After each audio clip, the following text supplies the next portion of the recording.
¿Qué tal amigos? ¿Cómo están? Qué gusto poder encontrarnos nuevamente en el estudio de la Palabra de Dios y como lo hacemos habitualmente, especialmente en el día de hoy, donde estamos cerrando una semana más de estudio, pedirle a Él su dirección como lo hacemos habitualmente.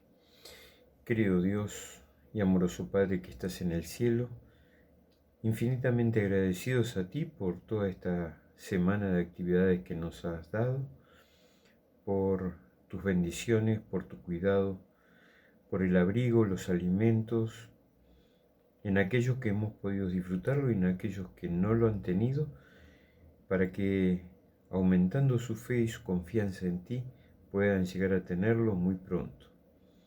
Muchas veces nos conformamos con lo que tenemos y sin fe no pedimos para que sean dadas de ti las manifestaciones de amor, de afecto y de suplir nuestras necesidades.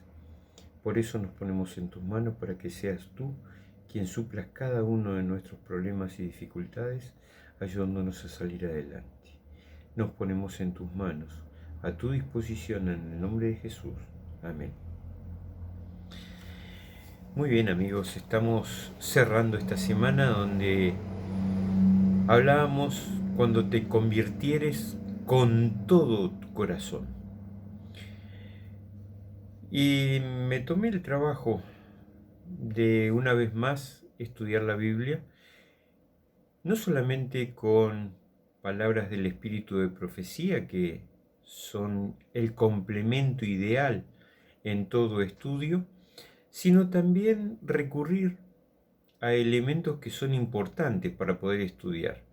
Dice la palabra de Dios que debemos escudriñar. Escudriñar es sacarle el jugo, tratar de exprimir la palabra de Dios de tal forma que podamos aprender absolutamente todo. Cuando te convirtieres, ¿qué es convertir? Así que me fui al diccionario y allí en el diccionario encontré que convertir es cambiar, transformar, transfigurar, transmutar o metamorfosear. Yo creo que nos metimos en camisa de 11 varas con esto, ¿no? Conocemos 2 o 3 palabras tal vez, de algún significado, pero no mucho. Bien, convertirse quiere decir cambiar, quiere decir transformar. Bien, esas palabras conocemos. Así que cuando nos convertimos de ser agnósticos, no creyentes, de ser incrédulos y conocemos a Dios, conocemos su poder, conocemos su gloria, su honra, entonces cambiamos, transformamos nuestra vida. ¿Qué hay de lo demás? Transfigurar es más que una figura, es mostrar a ese trasfondo que hay detrás de esa figura. Y esa figura necesita, para poder verla del otro lado, necesitamos cambiarla, transformarla, moverla de su lugar. Transmutar. ¿Qué es transmutar? Cuando algo muta, cuando cambia, cuando se transforma, cuando se va de lo que es a otra cosa, se convierte en otra cosa. Metamorfosear es una metamorfosis, es también una transformación. A ver, ¿de dónde viene la belleza de una mariposa? De una metamorfosis. Y estamos en lo mismo, que es la metamorfosis. Bien, la metamorfosis es esa transformación, ese cambio que hace de una larva, un gusano, una crisálida, a ser una mariposa. Salir transformada, siendo un animal, transformarse en otro, hasta que vuelva a producirse el ciclo que conviene a la naturaleza que suceda. El gusano no puede volar, la mariposa sí. La mariposa va a poner los huevos necesarios para que nazcan nuevos gusanitos que se habrán de transformar luego en nuevas mariposas. A ver, ¿qué tiene que ver esto con nosotros como cristianos?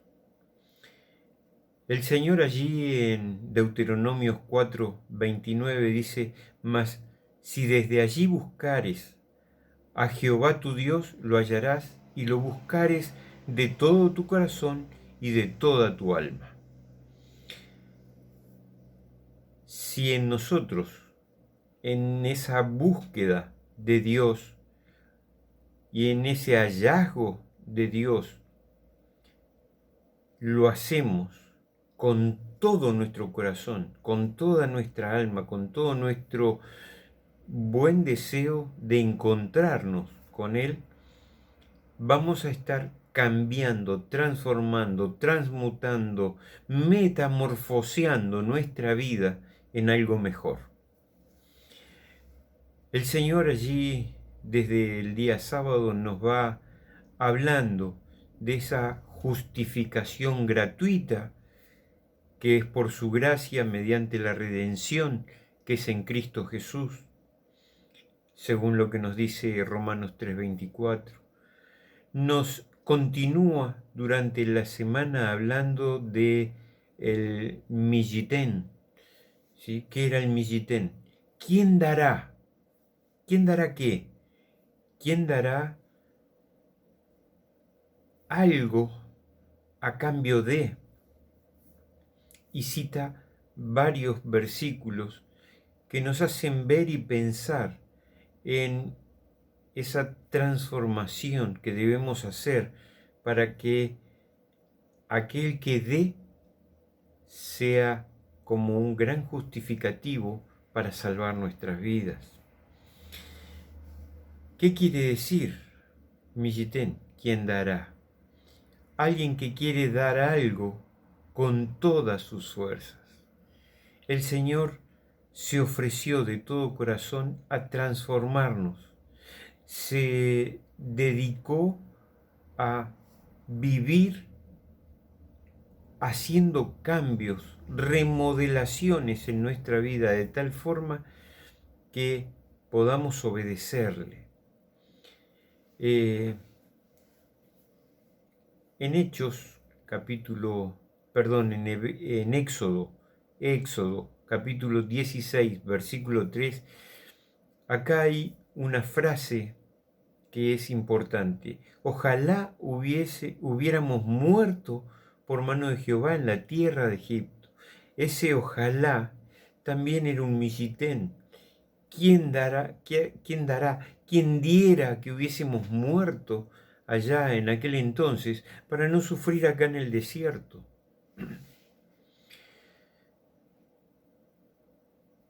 Oh, qué de Sión saliera la salvación de Israel.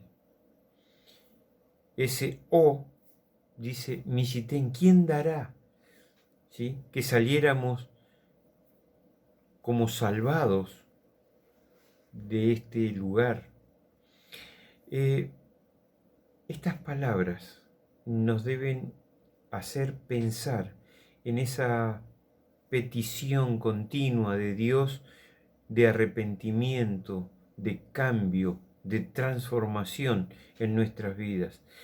El Señor le estaba hablando a su pueblo en forma específica de que no se juntaran con los pueblos vecinos, que no se juntaran con las tradiciones de ellos, que no volvieran a repetir su antiguo proceder mientras estuvieron allá en Egipto, que pensaran en lo hermoso que sería estar en la tierra nueva. Pero el pueblo vez tras vez fue tropezando, fue cambiando. El uso del Mishitén revela que ni siquiera Dios puede invadirnos. A ver, fuimos creados con una característica única, especial y distintiva. Es el libre albedrío.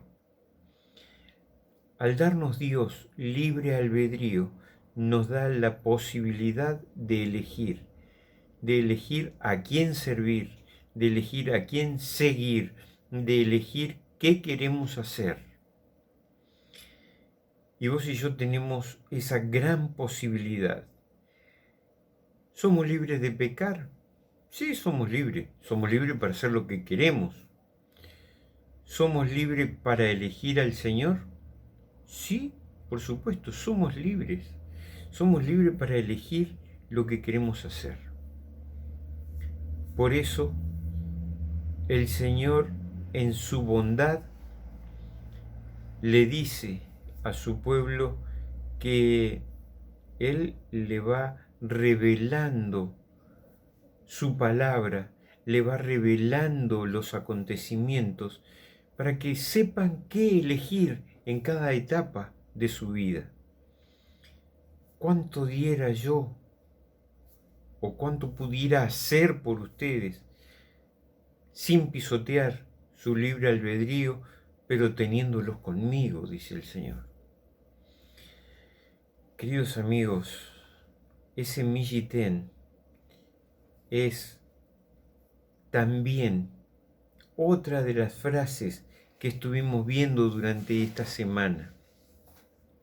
El buscarlo y el buscarlo de todo corazón. A ver, si vamos a hechos bíblicos, tenemos el gran ejemplo de Daniel cuando presenta al rey Nabucodonosor allí en el capítulo 7, lo que Dios le revela acerca de los acontecimientos que habrían de suceder.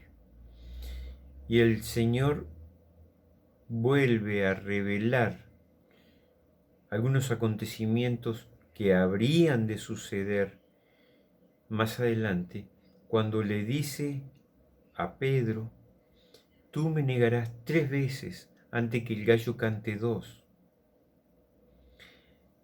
A Daniel le había dicho: dile al rey que él será la cabeza de oro, Medo-Persia serían los brazos y pecho de plata, que Grecia sería la parte de bronce en la cintura y las faldas, que las piernas que iban a ser de hierro iba a ser Roma, y que después de Roma iban a venir los pies, que eran de hierro y barro cocido, el poder político y el poder religioso. Pero no termina allí la estatua. Como tal, sí, que eran los reinos, pero faltaba un reino que estaba fuera de esa estatua. Un reino que no era creado por mano humana, un reino que no era de manufactura humana. Era un reino que era cortada por la mano de Dios y enviado a la tierra para destruir todo lo que eran los reinos de aquel entonces, proponiéndonos un reino distinto. Ese reino distinto, para tu vida y para la mía, ¿son factibles? Sí, siempre y cuando busquemos a Dios de todo corazón. Que lo busquemos, a veces buscamos sin encontrar. Son características propias del ser humano. Estamos mirando sin ver o vemos sin mirar. Buscamos sin encontrar o encontramos sin buscar. El Señor dice: me buscaréis y me hallaréis. Es decir, ¿cuándo lo vamos a hallar? Cuando lo busquemos. ¿De qué forma tenemos que buscarlo? De todo corazón. poniendo todo el empeño, todo el esmero, todas las ganas, todas las fuerzas a encontrar a ese Dios que tanto está deseando y anhelando que nosotros estemos juntos en la patria celestial. ¿Qué era el Teyubá? El Teyubá lo vimos el día martes. El Teyubá es eso que Dios le enseña al ser humano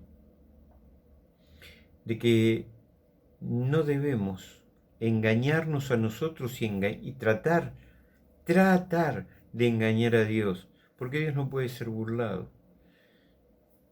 Todo lo que nosotros hacemos tiene una consecuencia. Hay una ley física que dice que toda acción tiene una reacción. Todo lo que nosotros hacemos en contra de Dios se nos vuelve en contra. Cada vez que nosotros rechazamos a Dios, tiene una consecuencia. Por lo tanto, Él nos está invitando, nos está proponiendo, ¿sí?, ese cambio de vida, ese cambio que trae la permanencia del Espíritu Santo en nuestro corazón. Allí Deuteronomios 30:11 nos dice: porque este mandamiento que yo te ordeno hoy no es demasiado difícil para ti, ni está lejos. Los mandamientos que Dios le dio al pueblo son los mismos mandamientos que vos y yo tenemos hoy para ser gobernados espiritualmente.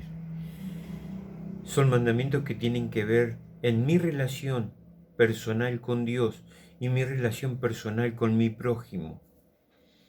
Por lo tanto, Dios no quiere que nosotros hagamos las cosas mal. Ese Teyubá es: si te convirtieres, si te transformares, si cambiares,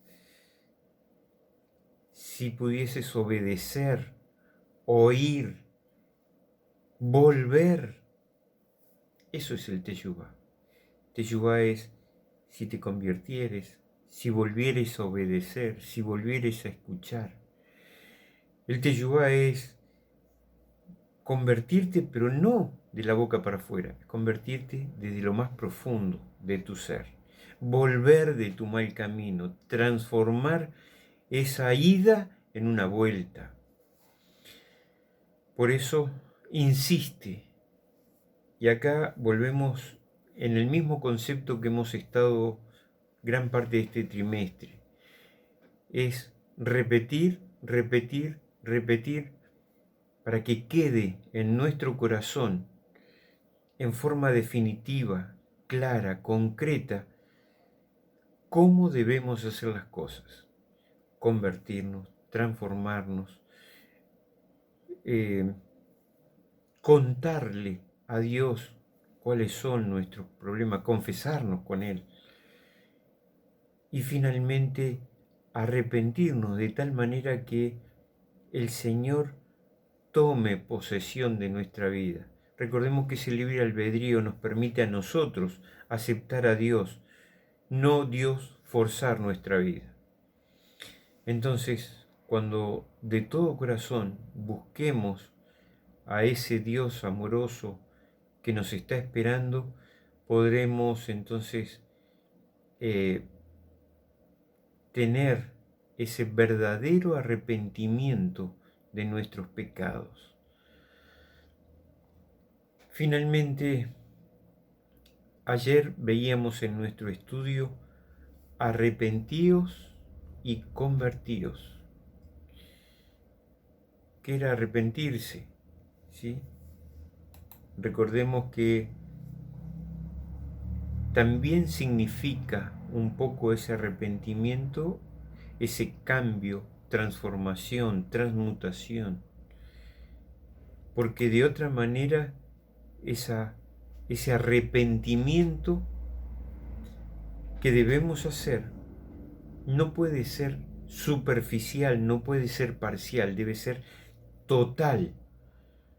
Arrepentirse es volverse de sus malos caminos y convertirse es afirmar que esa decisión que hemos tomado es en pos del Señor.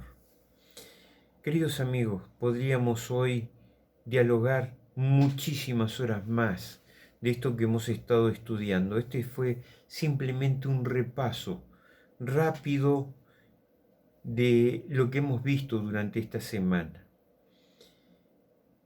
Pero me gustaría dejarte una pregunta que seguramente mañana cuando estés estudiando la palabra de Dios con nosotros o con alguien con quien puedas estar dialogándola, puede llegar a sonar en los oídos de alguno.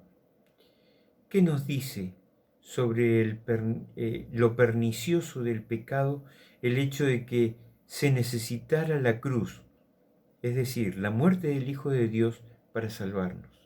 ¿Qué importancia tiene?